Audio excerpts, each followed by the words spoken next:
It's a motor car, obviously very rare, very special in its day, high value. So in period there will be very expensive motor cars, and they perform exceptionally well. If you compare them to other marques, they're a much better performing car, much more innovative, more technical, and extremely valuable and rare. And of course, fortunately, some survived. I probably drive a Bugatti more than anyone in the world. There's probably not many days of the week that I'm not sitting in a Bugatti. And what I do a lot of is the finishing of cars.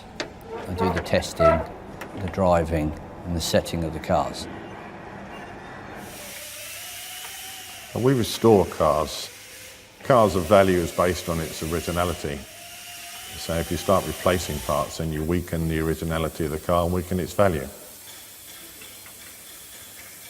So instead of picking it apart and saying we can't fix that, we have to look at it much harder, using new technology, new information. How do we restore that part and get it back on the car to be as reliable or as safe as the original component? We become experts on the components. So we can pick up a simple nut and bolt and say, yep, factory made that. And when you're the size of business that we are, and you handle the amount of original components we do, and we're always looking, we're always picking up a part, we're always analysing that part. We are touching history. Some cars will be made up of 3 cars. It would have a chassis from one, an engine from another, and the axles and suspension from another. There are many, many Bugattis like that. The reverse is also true. Components taken from a single vehicle were used to put together several other cars, which were then all called original vehicles. And that has consequences, particularly when you're talking about the extremely sought-after racing models, the Grand Prix cars. Yeah, I think there is more GP cars today than there ever was. Anyone who wants to work in the firm Gentry Restorations, about 40 kilometers from Oxford, must be an excellent engineer and a specialist.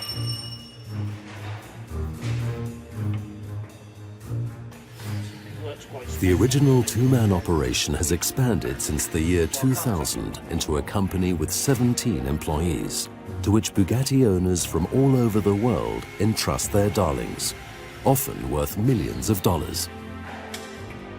Bugatti is quite special. It is totally different. If you can work on a Bugatti and make them work properly, you can almost do anything else in the same period. They are very complicated as well as being very artistic. If you look at the design of the car and all its mechanical parts, there is nothing straight and ugly. It's all curved and smooth and a very artistic design. Sometimes that makes them a little bit fragile. We often look at an engine that we're doing and think, oh, we could do that different. We could change this. We could make this better. We could produce more power and things, but it wouldn't be a Bugatti.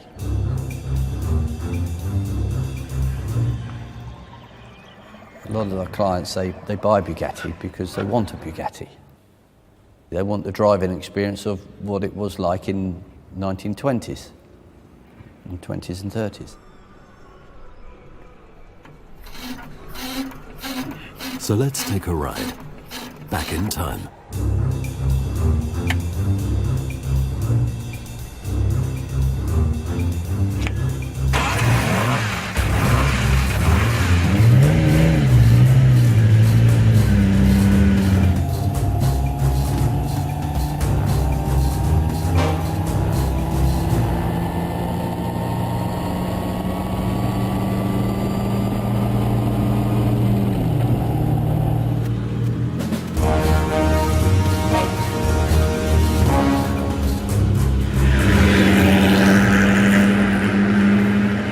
We are making an engine for a car which will have its original, very original works racing engine removed and a complete Bugatti replica engine fitted. It's a Type 51 Bugatti. So it's the twin cam, 2.3 litre, 8-cylinder supercharged engine.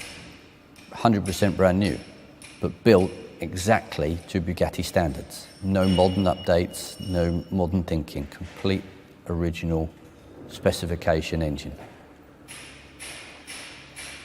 You could easily say 1,000 hours in making a complete engine.